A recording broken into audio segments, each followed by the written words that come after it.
Hello everyone, आप सभी का हमारे यूट्यूब चैनल शुभम कर का वर्चुअल क्लासरूम में स्वागत है। हमने स्टार्ट कर रखा है जो क्लास 11th है उसकी केमिस्ट्री के पोर्शन को, और हमने स्टार्ट कर दिया है हमारे सिलेबस को, जिसमें हमने सबसे पहले लिया है chapter number first, some basic concept of chemistry के बारे में। इससे पहले 4 वीडियोस ऑलरेडी अपलोडेड हो चुकी हैं चैनल के ऊपर। अगर आप लोगों ने उन वीडियोस को नहीं देखा है तो सबसे पहले जाके आपको उनको वीडियो को देखना है।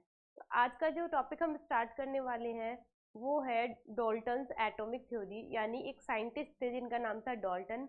उन्होंने एटॉमिक थ्योरी यानी जो एटम्स हैं उनके बारे में डिस्क्राइब किया। साथ ही साथ कुछ टर्मिनोलॉजी भी पढ़ने वाले हैं, जैसे कि एटॉमिक मास क्या होता है, मॉलिक्यूलर मास क्या होगा, फॉर्मूला मास क्या होगा, एवरेज एटॉमिक मास क्या होता है। ये सारी बातें भी विद एग्जांपल एक्सप्लेन करेंगे। तो स्टार्ट करते हैं। आज के जो टॉपिक है डॉल्टन्स एटॉमिक थ्योरी, यानी जो साइंटिस्ट डॉल्टन थे उन्होंने एटम्स के बारे में क्या किया, थ्योरी में बताया। यानी ये एटॉमिक थ्योरी किसके बारे में है, ये है एटम्स के बारे में। यानी एक्चुअल में एटम्स होते क्या है, इनकी क्या फिजिकल प्रॉपर्टीज होती हैं, जब ये कंबाइन कर लेते हैं तो किसका फॉर्मेशन करते हैं, उनकी फिजिकल प्रॉपर्टी में क्या चेंजेस आते हैं, वो सारे पॉइंट इसी वाली थ्योरी में कंप्लीट होंगे। तो बात करते हैं डॉल्टन्स थ्योरी के बारे में। सबसे पहली बात कि ये जो डॉल्टन थ्योरी है वो प्रपोज की गई है जॉन डॉल्टन से, और उन्होंने बताया है क्या कि एक फंडामेंटल, जैसे मैं कहूँ कि पूरी अगर मैं केमिस्ट्री की बात करूँ तो वो क्या है, सिर्फ एटम से बनी हुई है। मतलब अगर मैं बात करूँ किसी भी कंपाउंड की, किसी मिक्सचर की, या फिर किसी मॉलिक्यूल की, तो उनको बनाने के लिए सबसे बड़ा जो रोल है वो किसी एटम का है। यानी अगर किसी भी घर के ये बोल दे कि किसी भी घर को बनाने के लिए जैसे ब्रिक की जरूरत पड़ती है, ईंटों की जरूरत पड़ती है, वैसे ही अगर हमें कोई भी कंपाउंड मॉलिक्यूल कुछ भी मिक्सचर बनाना है तो ऐसे में हमें एटम की जरूरत होगी। तो एटम क्या है, एक फंडामेंटल कंसेप्ट है, फंडामेंटल अमाउंट है जिसके ऊपर पूरी केमिस्ट्री बेस्ड है। ठीक है, सबसे पहले बात करते हैं इसके कुछ पोस्टुलेट्स के बारे में। द मेन पोस्टुलेट्स आर, कौन कौन से हैं, the all matter is composed of atom which is indivisible and indestructible। यानी क्या होगा, जो एटम होते हैं ना, जैसे मैं कहूँ कि मेरे पास जो भी मैटर है, हमें पता है मैटर कितने टाइप के होते हैं। मैटर की अगर मैं बात करूँ तो वो होते हैं सॉलिड, लिक्विड और गैसेस, ये मैटर है। तो ये जो मैटर होते हैं वो किसके बने होते हैं, एटम के बने होते हैं। और एटम क्या होती है, इंडिविजुअल होती है। यानी अगर आप इनको दोबारा से क्या करेंगे, एटम को अगर और ब्रेक करना चाहेंगे, डिवाइड करना चाहेंगे, तो ये ब्रेक नहीं होंगे। एटम कैसी है, इंडिविजुअल यूनिट है। यानी लास्ट हम क्या कर सकते हैं, किसी भी मॉलिक्यूल या फिर कंपाउंड को एटम में कन्वर्ट कर सकते हैं। All atom of a given element are identical in mass and properties. मैं ये कह रही हूँ कि मेरे पास क्या है, कोई इलेमेंट है, जैसे मैं कहूँ मेरे पास क्या है, Cl2 है, क्लोरीन गैस है। तो इसमें जितने भी एटम होंगे ना, उनका मास क्या होगा, सेम होगा। क्लोरीन क्लोरीन दोनों का मास क्या है, सेम है।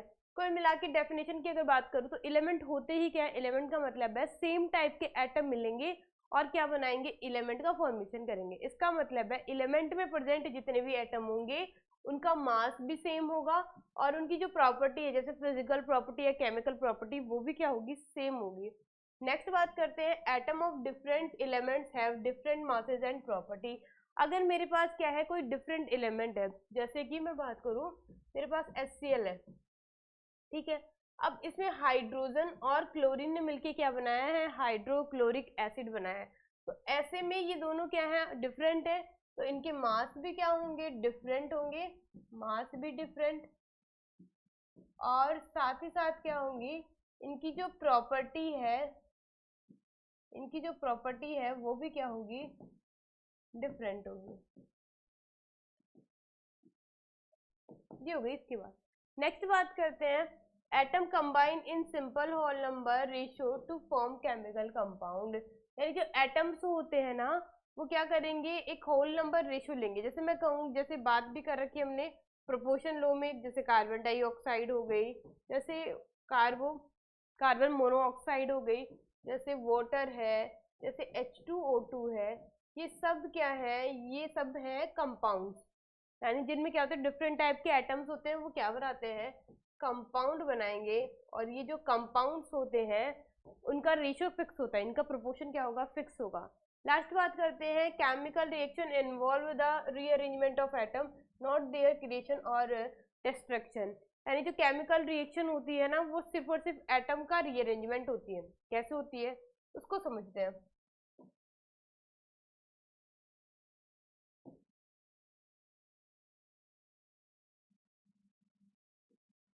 जैसे मैं बात करूँ, फॉर एग्जांपल हमने एक रिएक्शन देखी है जिसमें कार्बन डाइऑक्साइड और वाटर आपस में मिलेंगे और क्या करेंगे, यहाँ पे C6H12O6 और साथ में ये वाटर ऑक्सीजन, इस तरीके की रिएक्शन होगी।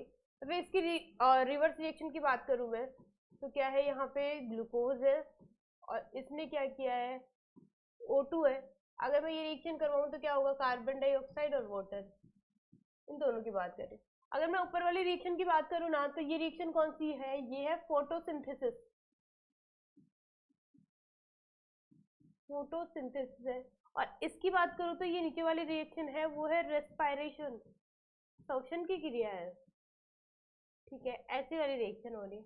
अब इसमें क्या होगा, साथ में यहाँ पे क्या होगी, एटीपी भी रिलीज होगी। देखिए, अब दोनों रिएक्शन की बात करते हैं। देखिए, यहाँ पे कार्बन प्रेजेंट है, यहाँ पे भी कार्बन प्रेजेंट है, ऑक्सीजन है, यहाँ पे भी ऑक्सीजन है। ठीक है, यहाँ पे क्या है, हाइड्रोजन है, तो ये भी हाइड्रोजन है। कुल मिला के जब भी डाल्टन ने कहा, जब भी कोई केमिकल रिएक्शन होती है तो जितने रिएक्टेंट पार्टिसिपेट करते हैं किसी भी केमिकल रिएक्शन में, प्रोडक्ट की तरफ भी उतने ही एटम प्रेजेंट होते हैं। यानी नंबर ऑफ एटम्स किस साइड, रिएक्टेंट की साइड और प्रोडक्ट की साइड क्या होंगे, सेम होंगे। इसकी वजह से इनका जो मास होता है वो भी सेम होता है, ये कहा था डाल्टन ने। फिर यहाँ पे अगर मैं रेस्पिरेशन की बात करूँ तो कार्बन है, यहाँ पे भी कार्बन प्रेजेंट है, दिख रहा है, हाइड्रोजन है, यहाँ पे भी क्या है, हाइड्रोजन है। और ऑक्सीजन की बात करूँ तो यहाँ पे भी क्या है, ऑक्सीजन है। इसका मतलब ये है, कुल मिला के जो लास्ट पॉइंट हमने देखा है उसका मतलब क्या है, कि अगर कोई केमिकल रिएक्शन हो रही है तो एटम्स का रीअरेंजमेंट होगा। यानी एटम, पहले क्या था, कार्बन और ऑक्सीजन मिलके कार्बन डाइऑक्साइड बना रहे थे, अब क्या होगा, कार्बन, हाइड्रोजन और ऑक्सीजन मिलके क्या बनाएंगे, ग्लूकोज। अब उनका रीअरेंजमेंट चेंज हो चुका है, मतलब कि जो प्रोडक्ट है वो जरूर चेंज हुआ है, लेकिन अगर मैं नंबर ऑफ एटम्स की बात करूं तो वो क्या है, सेम है। यानी कोई भी एडिशनल एटम नहीं आया, नहीं कोई एटम बाहर निकला है। यानी यहाँ पे न तो कोई क्रिएशन हो रहा है, न तो कोई क्रिएशन हो रहा है और न ही क्या हो रहा है, डिस्ट्रक्शन हो रहा है किसका, एटम्स का। नेक्स्ट बात करते हैं, ये थी डाल्टन की थ्योरी। नेक्स्ट बात करते हैं कुछ टर्मिनोलॉजी। सबसे पहले है एटॉमिक मास। एटॉमिक मास क्या होता है, एटॉमिक मास का मतलब होता है कि कोई भी अगर मॉलिक्यूल है, ठीक है, उसके अंदर क्या होते हैं, number of proton, number of electron और नंबर ऑफ न्यूट्रॉन होते हैं। हमें ये भी पता है कि अगर मैं एक एटम को दिखाऊं तो ये है एटम, इसका न्यूक्लियस, और इसके चारों तरफ क्या होते हैं, शेल प्रेजेंट होते हैं कुछ इस तरीके से। और इन शेल में क्या होते हैं, इलेक्ट्रॉन्स मूवमेंट करते रहते हैं। अगर मैं न्यूक्लियस की बात करूं, ये है न्यूक्लियस, तो न्यूक्लियस में क्या होती हैं, एटम के दो सबशेल प्रेजेंट होते हैं। कौन कौन होंगे, एक तो होते हैं क्या, प्रोटॉन्स होते हैं, प्रोटॉन, जिसे हम P पॉजिटिव से दिखाते हैं, और साथ ही साथ क्या होते हैं, न्यूट्रॉन्स होते हैं, न्यूट्रॉन्स। ठीक है, जिसे हम N से दिखाते हैं। और जो इलेक्ट्रॉन्स होते हैं वो क्या करते हैं, न्यूक्लियस के बाहर की तरफ चक्कर लगाते रहते हैं, रिवॉल्व होते रहते हैं, घूमते रहते हैं। ठीक है, अब ये कहा गया है कि अगर मैं एटॉमिक मास की बात करूं तो एटॉमिक मास क्या होता है, an atom and group of a atom is the sum of masses of proton, neutron और इलेक्ट्रॉन। यानी प्रोटॉन, इलेक्ट्रॉन और न्यूट्रॉन का जो सम होगा उसी को ही हम एटॉमिक मास कहेंगे। लेकिन ये भी कह रहा है साथ में, इलेक्ट्रॉन्स जो होते हैं उनका मास बहुत कम होता है, किसकी कंपैरिजन में, प्रोटॉन और न्यूट्रॉन की क्या बोलते हैं, इनकी कंपैरिजन में। तो इसका मतलब है जो इलेक्ट्रॉन का मास होगा वो कैलकुलेशन पे कोई भी इन्फ्लुएंस नहीं डालेगा, कोई असर नहीं डालेगा। ऐसे में जो एटॉमिक मास होता है, एटॉमिक मास वो क्या होगा, number of protons plus number of neutrons, ये क्या हो जाएगा, एटॉमिक मास का फॉर्मूला। ठीक है, नेक्स्ट बात करते हैं, ये हो गया फॉर्मूला एटॉमिक मास का, जो हम बात कर चुके हैं एटॉमिक मास के बारे में, mass of proton, mass of neutron और मास ऑफ इलेक्ट्रॉन, लेकिन ये ज्यादा इन्फ्लुएंस नहीं डालेगा, इसलिए इसको कैलकुलेशन में नहीं लेंगे। ठीक है, ये बात हो गई।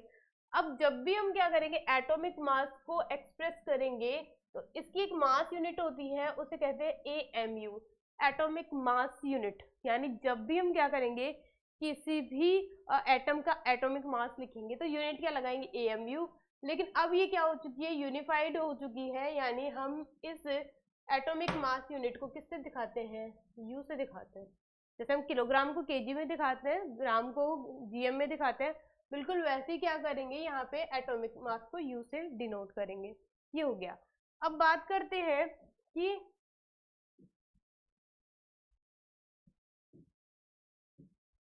सबसे पहले इस टेबल को बनाया गया है। सबसे पहले बात करते हैं, एक होता है एटॉमिक नंबर, यहाँ लिख देते हैं एटॉमिक नंबर। ठीक है, ये लिख दिया। फिर हम क्या लिखेंगे, यहाँ पे नंबर ऑफ इलेक्ट्रॉन लिख देते हैं। फिर हम यहाँ पे नंबर ऑफ प्रोटॉन लिख देते हैं। फिर क्या लिखेंगे, नंबर ऑफ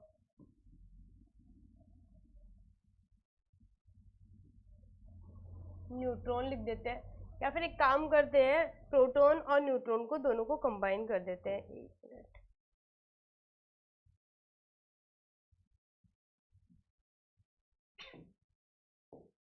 यहाँ लिख देते हैं प्रोटॉन और नंबर ऑफ न्यूट्रॉन हो गया। इसकी बात करें तो यहाँ पे क्या लिखेंगे, एटॉमिक एटॉमिक मास।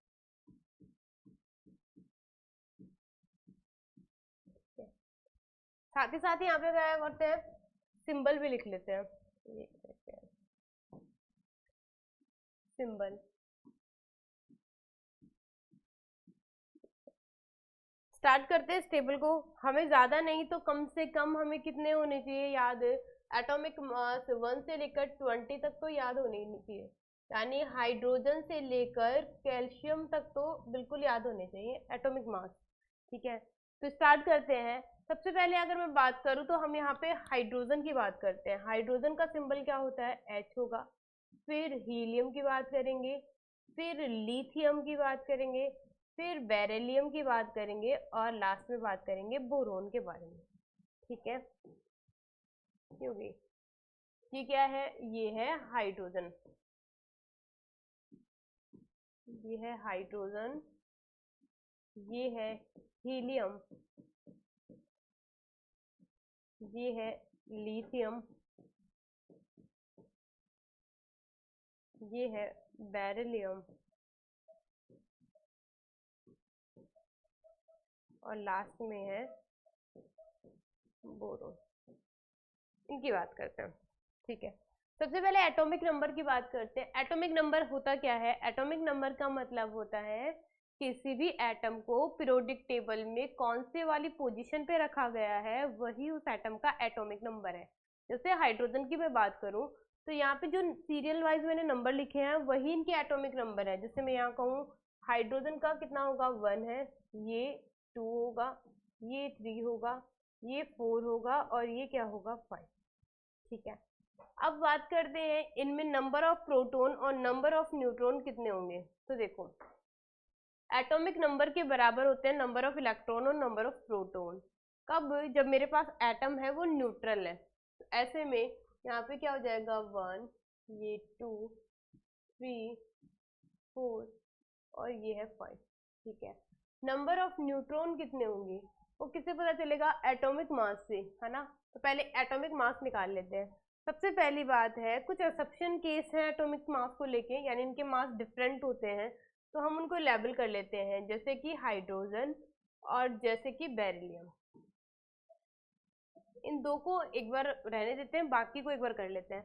ठीक है, अब हीलियम के लिए बात करते हैं। एक फॉर्मूला होता है, फॉर्मूला क्या होगा, फॉर्मूला होता है कि अगर मेरे पास जो एटॉमिक नंबर है वो अगर इवन में होगा तो हम फॉर्मूला लगाएंगे 2 इंटू एटॉमिक नंबर।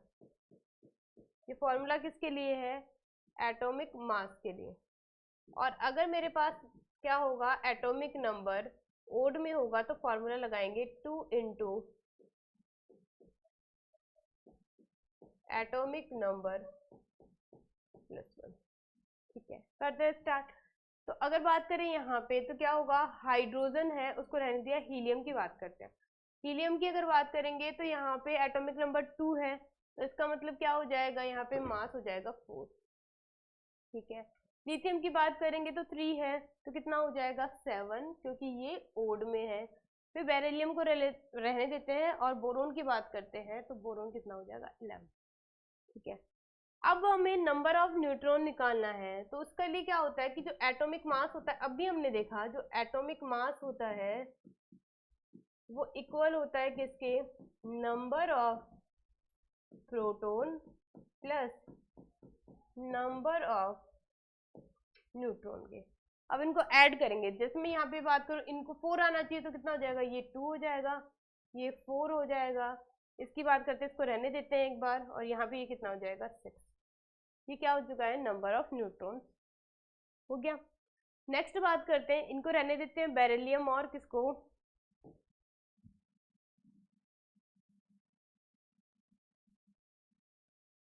हाइड्रोजन को।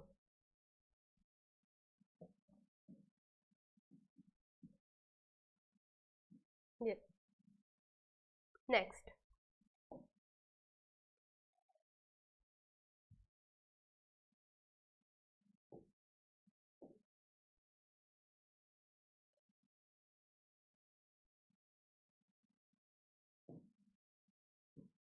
नेक्स्ट बात करते हैं, अगले सिंबल की बात करते हैं। यहाँ पे सिंबल बोरोन तक देख लिया था, अब बात करते हैं कार्बन की। अगला है कार्बन, फिर है नाइट्रोजन, नेक्स्ट है ऑक्सीजन, फिर है ऑक्सीजन के बाद में फ्लोरीन, जिसे हम एफ से दिखाएंगे, और लास्ट में है नियोन। ठीक है, ये हो गए अगले atom. Atomic number, number of proton and electron, number of neutron, और लास्ट में है एटॉमिक मास।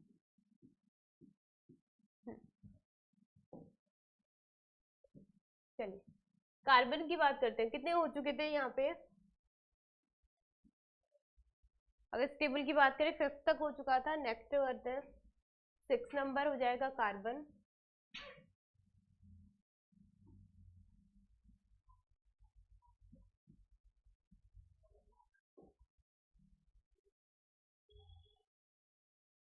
सिक्स नंबर होगा कार्बन, फिर 7 number nitrogen, 8 number oxygen, fluorine 9 number, और ये हो गया 10 नंबर। नंबर ऑफ इलेक्ट्रॉन और प्रोटॉन की बात करें तो सेम नंबर ही होंगे, 6 7 8 9 और 10 हो गया। ठीक है, एटॉमिक मास निकालते हैं। तो यहाँ पे जो असम्पशन केस हमें ध्यान में रखना है, जो डिफरेंट ट्रेंड को फॉलो करेगा वो होगा नाइट्रोजन। हमें नाइट्रोजन को ध्यान रखना है बस। ठीक है, उसके अलावा करते हैं, कार्बन की बात करें तो 6 हो गया, तो ये एटॉमिक मास कितना होगा, यहाँ 12 हो जाएगा। फिर ऑक्सीजन का कितना हो जाएगा, 16 हो जाएगा। फ्लोरीन का कितना हो जाएगा, 19, और नियोन का कितना हो जाएगा, 20। ठीक है, फिर बात करते हैं नंबर ऑफ न्यूट्रॉन के बारे में, तो क्या हो जाएगा, 6 हो जाएगा यहाँ पे। इसकी बात करेंगे तो ये कितना हो जाएगा, ये भी 8 हो जाएगा सेम, और यहाँ पे बात करेंगे तो ये 10 हो जाएगा, और ये भी कितना हो जाएगा 10। ठीक है, तो ये हो चुके सिंबल कितने, नियोन तक। नेक्स्ट बात करते हैं अगले सिंबल की, और वो है 11 नंबर से स्टार्ट करते हैं। तो 11 नंबर पे है सोडियम, सोडियम, फिर है मैग्नीशियम, एक मिनट पहले लिख लेते हैं सिंबल।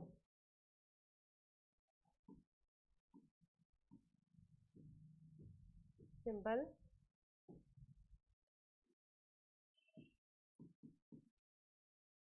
एटॉमिक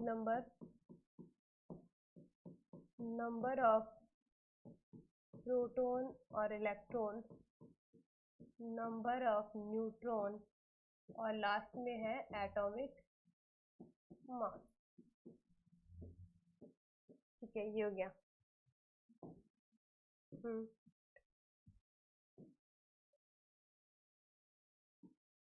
सबसे पहले बात करते हैं यहाँ पे 11 नंबर पे क्या होगा, सोडियम। सोडियम Na से दिखाएंगे इसको। फिर अगले नंबर पे है मैग्नीशियम, Mg। फिर होगा एल्यूमिनियम, Al। नेक्स्ट होगा सिलिकॉन, Si। उसके बाद होगा फॉस्फोरस। ठीक है, ये तो सिंपल होंगे, फॉस्फोरस को दिखाएंगे P से। अब बात करते हैं, इनमें कोई भी एक्सेप्शन केस नहीं है, सब क्या करेंगे, फॉर्मूले को ट्रेंड करेंगे। सबसे पहले एटॉमिक नंबर की बात कर लेते हैं, तो ये है 11, 12, 13, 14 और ये 15। यहाँ पे 11, 12, 13, 14 और 15 नंबर। ठीक है, नंबर ऑफ न्यूट्रॉन बाद में, पहले लिखते हैं एटॉमिक मास के बारे में। एटॉमिक मास की सोडियम की बात करें तो ये क्या है, ओड है, तो कितना हो जाएगा, डबल प्लस 1, यानी ये हो जाएगा 23। सोडियम का मास कितना होता है, 23। फिर बात करते हैं मैग्नीशियम कितना है, 12, डबल हो जाएगा 24। फिर एल्यूमिनियम कितना है, 13, कितना हो जाएगा, डबल प्लस 1, 27। सिलिकॉन की बात करते हैं 14, यानी कितना हो जाएगा, 28 हो जाएगा। और फॉस्फोरस कितना हो जाएगा, 31 हो जाएगा। अब इसमें करते हैं अपन क्या, नंबर ऑफ न्यूट्रॉन के बारे में। नंबर ऑफ न्यूट्रॉन की बात करेंगे तो यहाँ पे कितने हो जाएंगे, 12 है, यहाँ पे भी 12 ही होंगे। इसकी बात करेंगे तो ये कितने हो जाएंगे, 14। इसकी बात करेंगे, ये भी 14, और यहाँ पे कितना हो जाएगा, 16 नंबर ऑफ न्यूट्रॉन्स हो जाएंगे। ये हो गया किसके बारे में, 15 एटॉमिक नंबर तक। अब नेक्स्ट बात करते हैं, अगले और देख लेते हैं। सबसे पहले यहाँ लिखेंगे सिंबल। सिंबल में कौन कौन है, अगर मैं बात करूँ यहाँ पे 16 से, तो 16 कहाँ तक हो चुका था, 15 तक। 15 नंबर पे कौन था, यहाँ पे फॉस्फोरस था। अब नेक्स्ट बात करते हैं,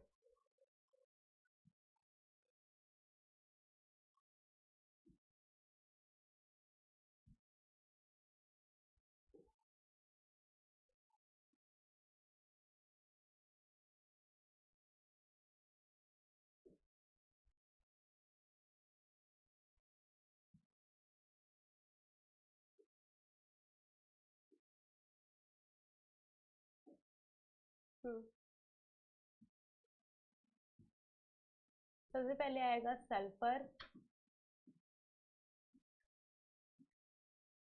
फिर क्या आएगा, क्लोरीन, Cl। फिर आएगा आर्गन, Ar से दिखाएंगे।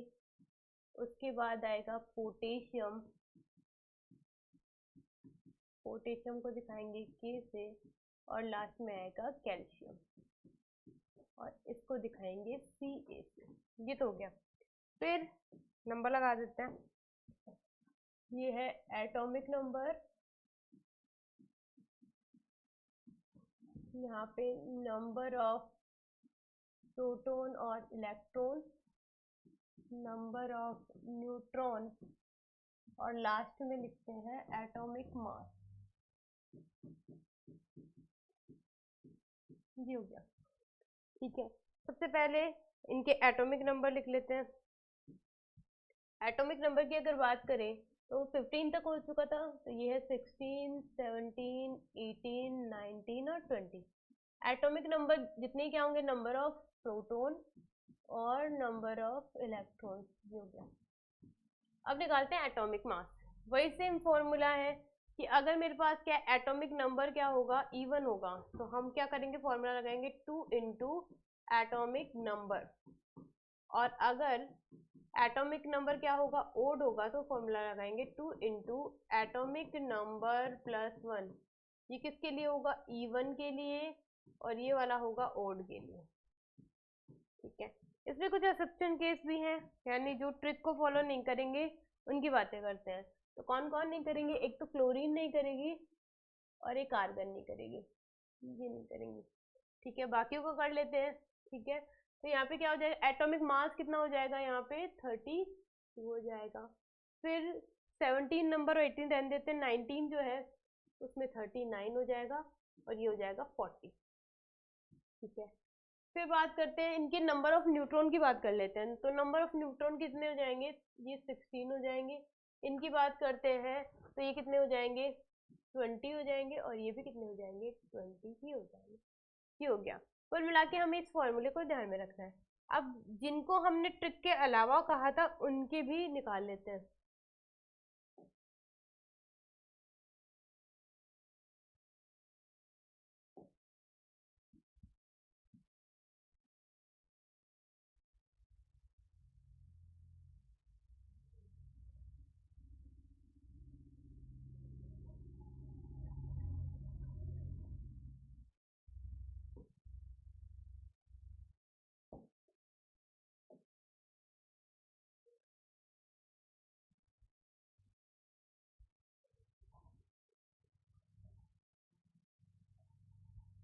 क्यों?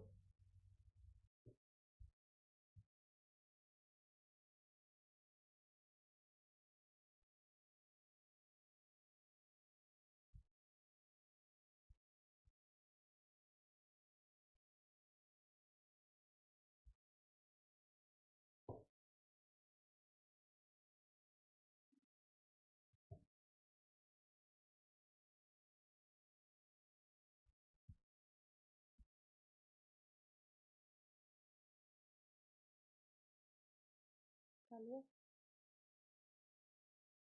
सही है।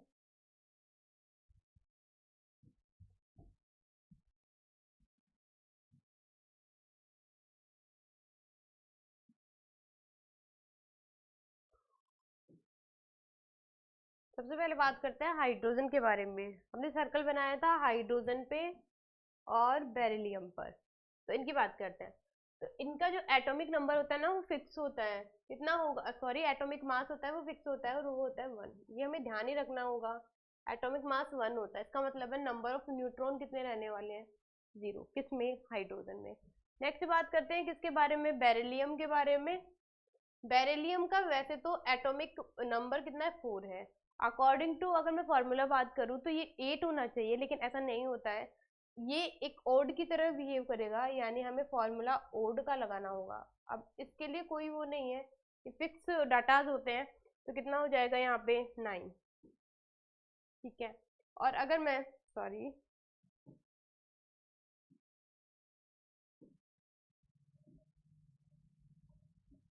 9। तो नंबर ऑफ अगर मैं बात करूँ क्या, न्यूट्रॉन की, वो कितने हो जाएंगे, 5 हो जाएंगे। नेक्स्ट नेक्स्ट बात करते हैं नाइट्रोजन के बारे में। नाइट्रोजन जो है वो ओड नंबर है, क्या होना चाहिए था इसका, डबल+1 होना चाहिए था, लेकिन ये जो है नाइट्रोजन वो इवन के फॉर्मूले को फॉलो करेगी।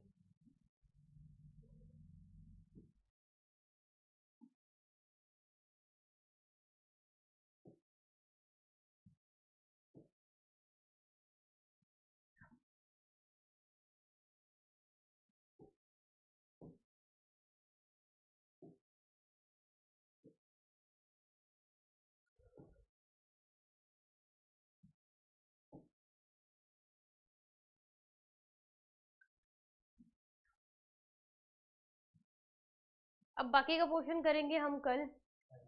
कुछ एरर प्रॉब्लम हो रही है शायद बोर्ड में, तो इससे आगे जो कंटिन्यू करेंगे एटॉमिक मास वाले टॉपिक को फिर से ले लेंगे। आई होप यहाँ तक आपको वीडियो समझ में आया होगा। आप लोगों को करना है हमें मोटिवेट, हमारे चैनल को ज़्यादा से ज़्यादा लाइक करना है। अगर आप लोगों ने हमारे इस चैनल को अभी तक सब्सक्राइब नहीं किया है तो आपको इसको सब्सक्राइब करना है। धन्यवाद।